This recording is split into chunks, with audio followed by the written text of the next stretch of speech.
Chapter 7. And in the open air. The air is fresh, but in my apartment it is not so in any sense of the word. Let us walk slowly, sir. I should be glad of your kind interest. I too have something important to say to you, observed Alyosha. Only I don't know how to begin.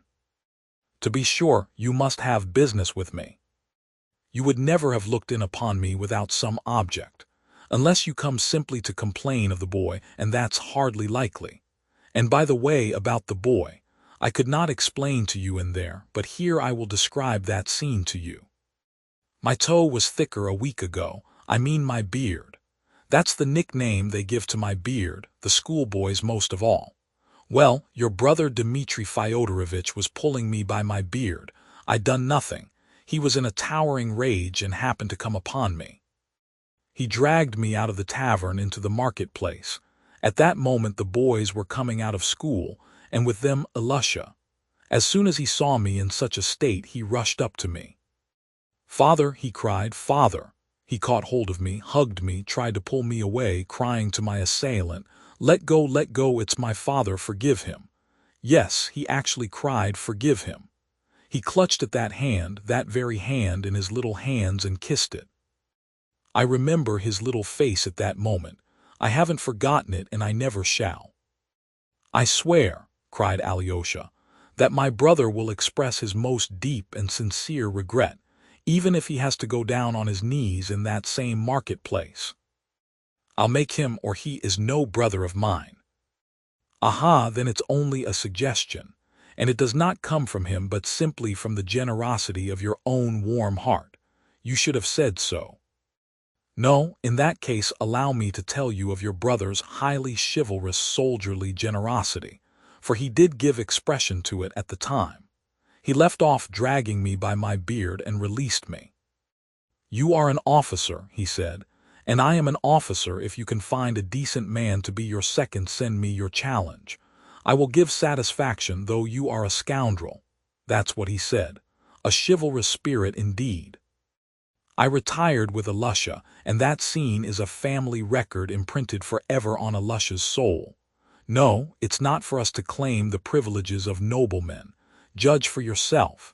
You've just been in our mansion. What did you see there? 3 ladies, one a cripple and weak-minded, another a cripple and hunchback, and the third not crippled but far too clever. She is a student, dying to get back to Petersburg, to work for the emancipation of the Russian woman on the banks of the Neva. I won't speak of Alyosha, he is only 9.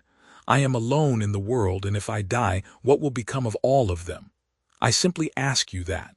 And if I challenge him and he kills me on the spot, what then? What will become of them? And worse still, if he doesn't kill me but only cripples me. I couldn't work, but I should still be a mouth to feed. Who would feed it, and who would feed them all? Must I take Alyosha from school and send him to beg in the streets? That's what it means for me to challenge him to a duel. It's silly talk and nothing else. He will beg your forgiveness. He will bow down at your feet in the middle of the marketplace," cried Alyosha again, with glowing eyes. "I did think of prosecuting him," the captain went on, "but look in our code, could I get much compensation for a personal injury? And then Agrafena Alexandrovna III sent for me and shouted at me, 'Don't dare to dream of it. If you proceed against him, I'll publish it to all the world that he beat you for your dishonesty, and then you will be prosecuted.' I call God to witness whose was the dishonesty, and by whose commands I acted. Wasn't it by her own and Fyodor Pavlovitch? And what's more," she went on, "I'll dismiss you for good, and you'll never earn another penny from me. I'll speak to my merchant too, that's what she calls her old man, and he will dismiss you. And if he dismisses me, what can I earn then from anyone? Those 2 are all I have to look to. For your Fyodor Pavlovitch has not only given over employing me, for another reason, but he means to make use of papers I've signed to go to law against me. And so I kept quiet, and you have seen our retreat. But now let me ask you, did Alyosha hurt your finger much? I didn't like to go into it in our mansion before him." "Yes, very much, and he was in a great fury. He was avenging you on me as a Karamazov, I see that now.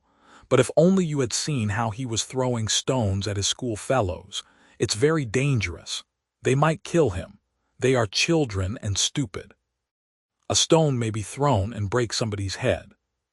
That's just what has happened. He has been bruised by a stone today, not on the head but on the chest, just above the heart. He came home crying and groaning, and now he is ill. And you know he attacks them first. He is bitter against them on your account. They say he stabbed a boy called Krasotkin with a pen-knife not long ago. I've heard about that too. It's dangerous. Krasotkin is an official here. We may hear more about it. I would advise you, Alyosha went on warmly, not to send him to school at all for a time till he is calmer. And his anger is past. Anger, the captain repeated, that's just what it is. He is a little creature, but it's a mighty anger. You don't know all, sir. Let me tell you more. Since that incident, all the boys have been teasing him about the wisp of tow. Schoolboys are a merciless race. Individually they are angels, but together, especially in schools, they are often merciless. Their teasing has stirred up a gallant spirit in Alyosha. An ordinary boy, a weak son, would have submitted, have felt ashamed of his father, sir, but he stood up for his father against them all, for his father and for truth and justice.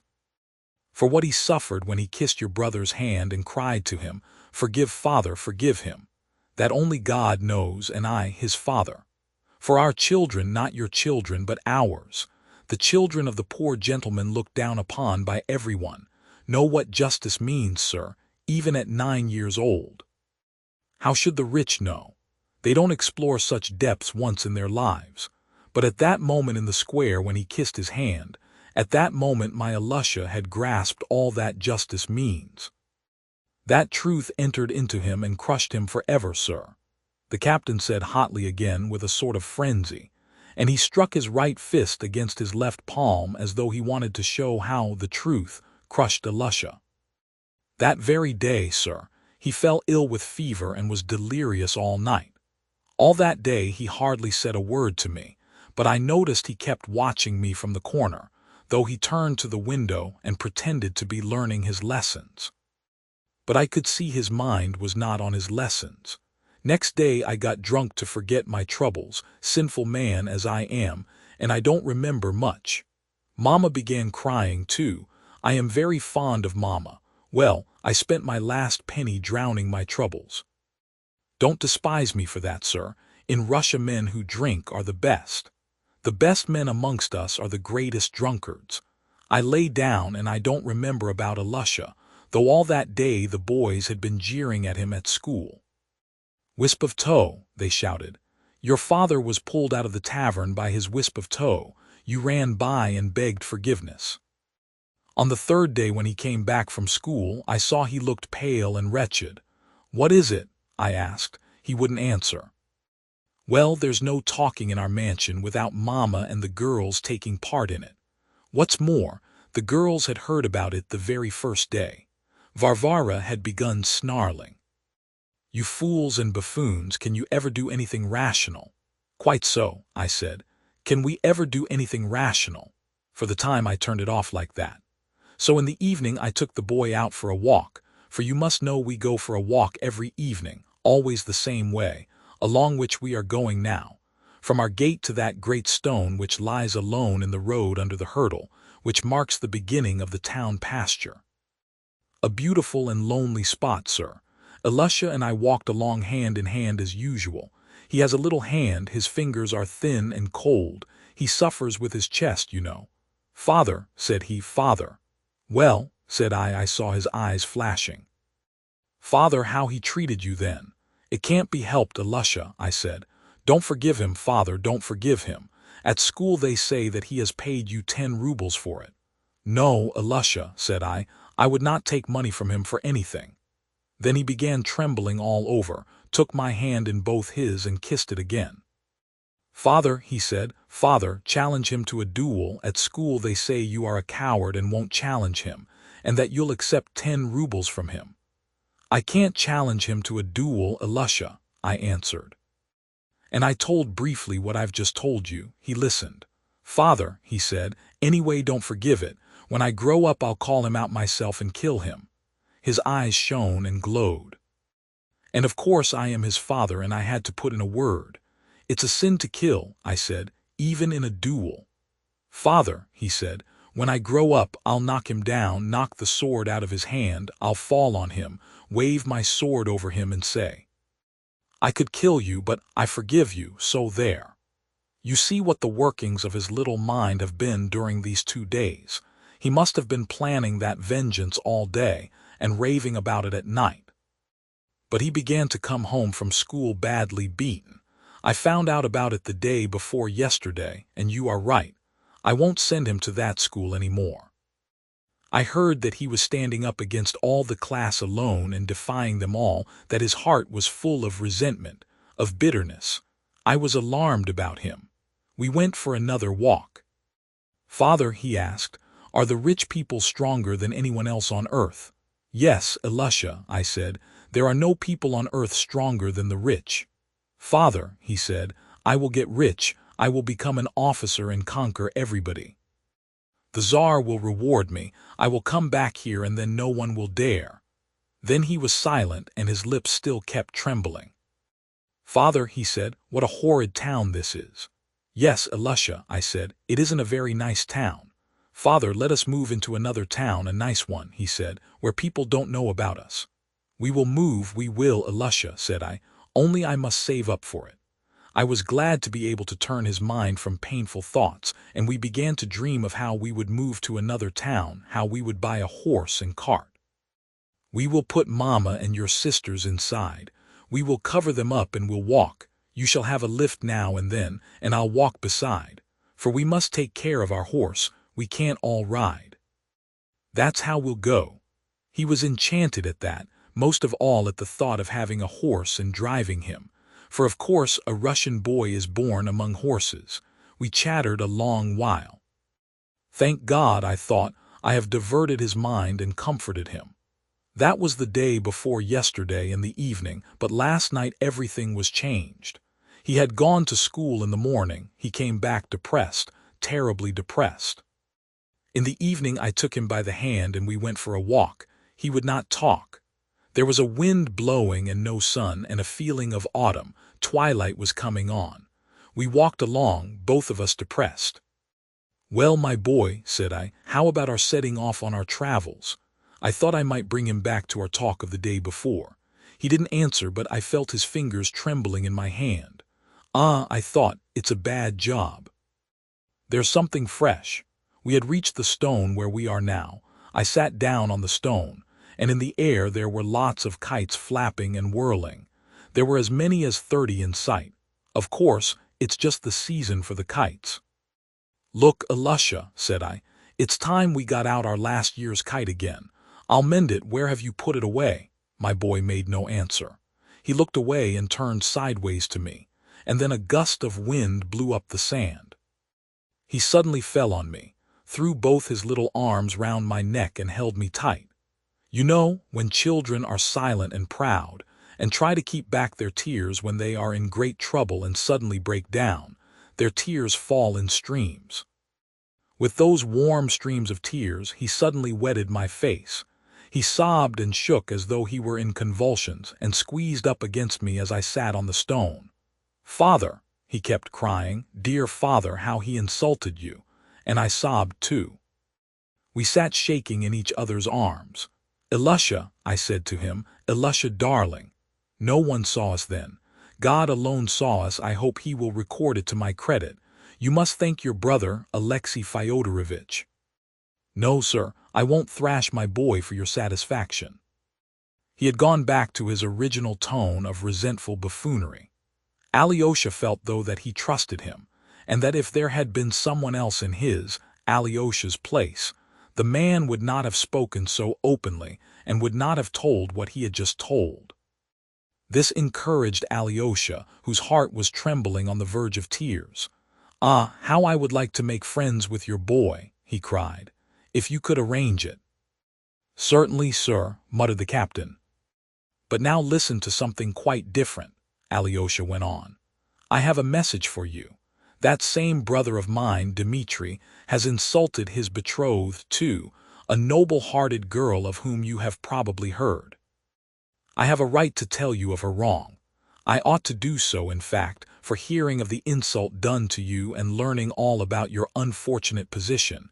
She commissioned me at once, just now, to bring you this help from her, but only from her alone, not from Dmitri, who has abandoned her. Nor from me, his brother, nor from anyone else, but from her, only from her. She entreats you to accept her help. You have both been insulted by the same man. She thought of you only when she had just received a similar insult from him, similar in its cruelty, I mean. She comes like a sister to help a brother in misfortune. She told me to persuade you to take these 200 rubles from her, as from a sister, knowing that you are in such need.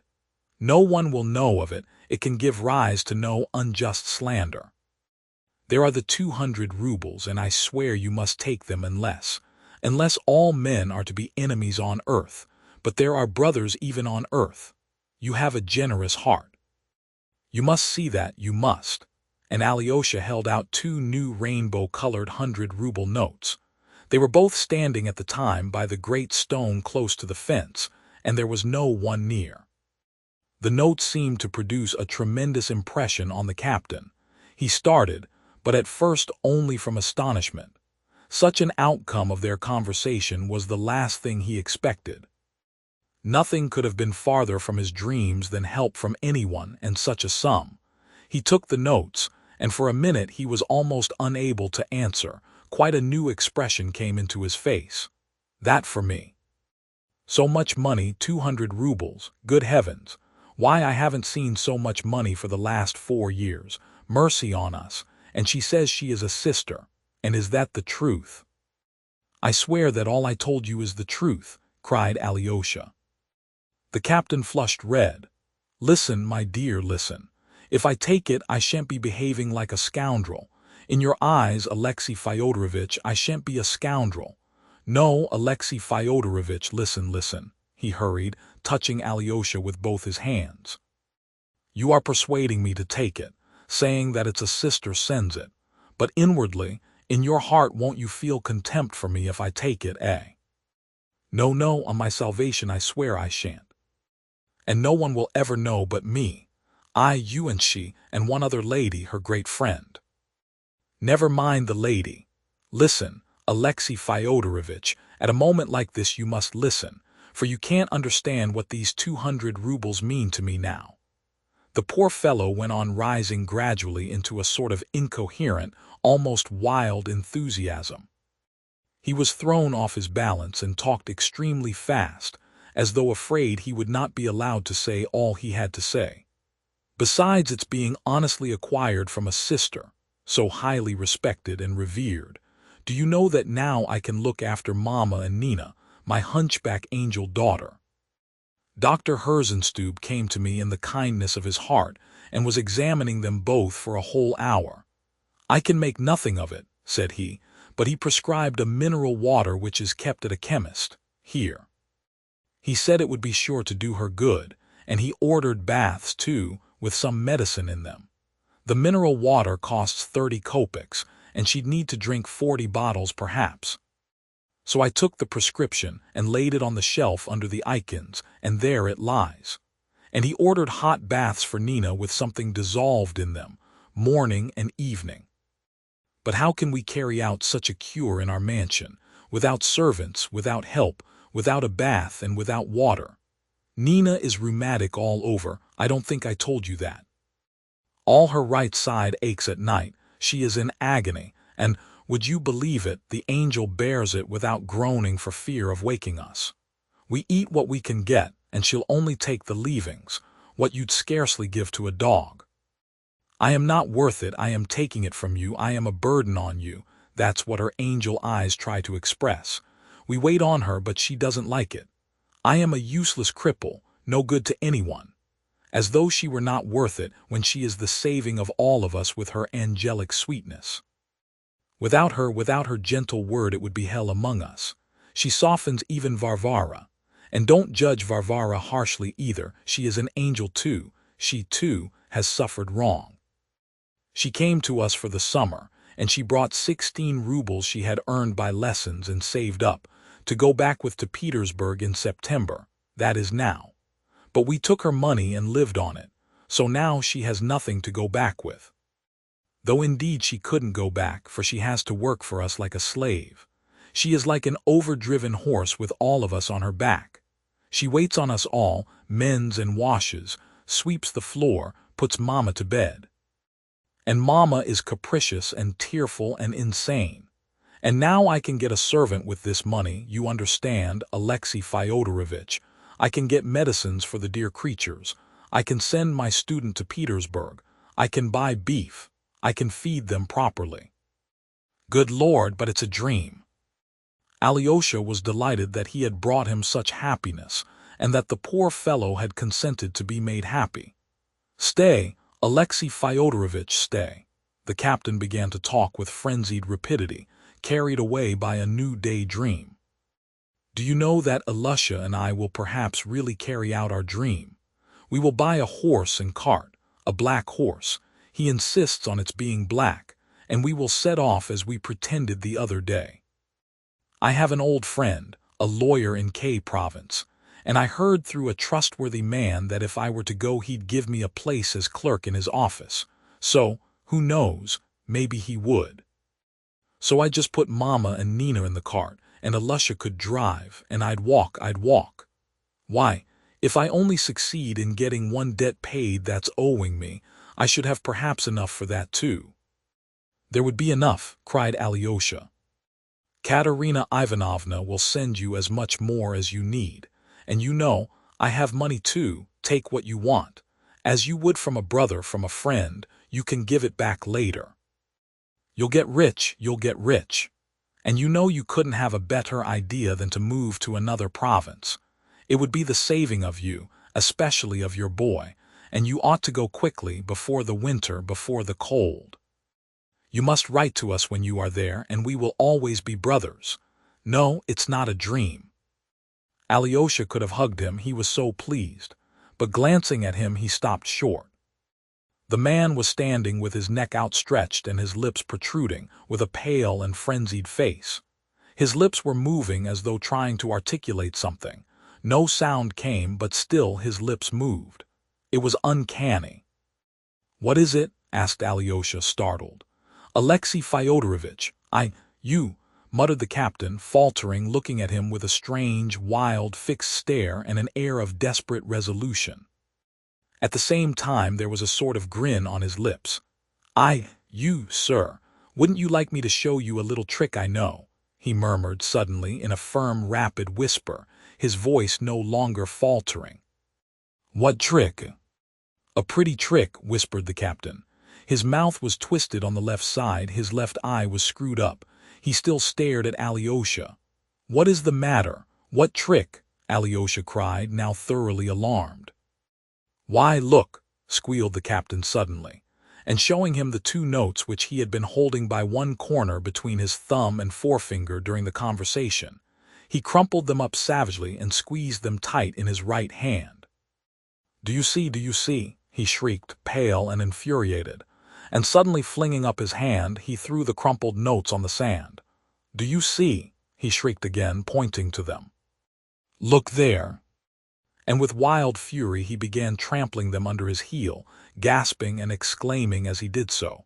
So much for your money, so much for your money, so much for your money. So much for your money. Suddenly he darted back and drew himself up before Alyosha, and his whole figure expressed unutterable pride. Tell those who sent you that the wisp of tow does not sell his honor, he cried, raising his arm in the air. Then he turned quickly and began to run, but he had not run 5 steps before he turned completely round and kissed his hand to Alyosha. He ran another 5 paces and then turned round for the last time. This time his face was not contorted with laughter, but quivering all over with tears. In a tearful, faltering, sobbing voice he cried, What should I say to my boy if I took money from you for our shame? And then he ran on without turning. Alyosha looked after him, inexpressibly grieved. Oh, he saw that till the very last moment the man had not known he would crumple up and fling away the notes. He did not turn back. Alyosha knew he would not. He would not follow him and call him back. He knew why. When he was out of sight, Alyosha picked up the 2 notes. They were very much crushed and crumpled and had been pressed into the sand, but were uninjured and even rustled like new ones when Alyosha unfolded them and smoothed them out. After smoothing them out, he folded them up, put them in his pocket, and went to Katerina Ivanovna to report on the success of her commission.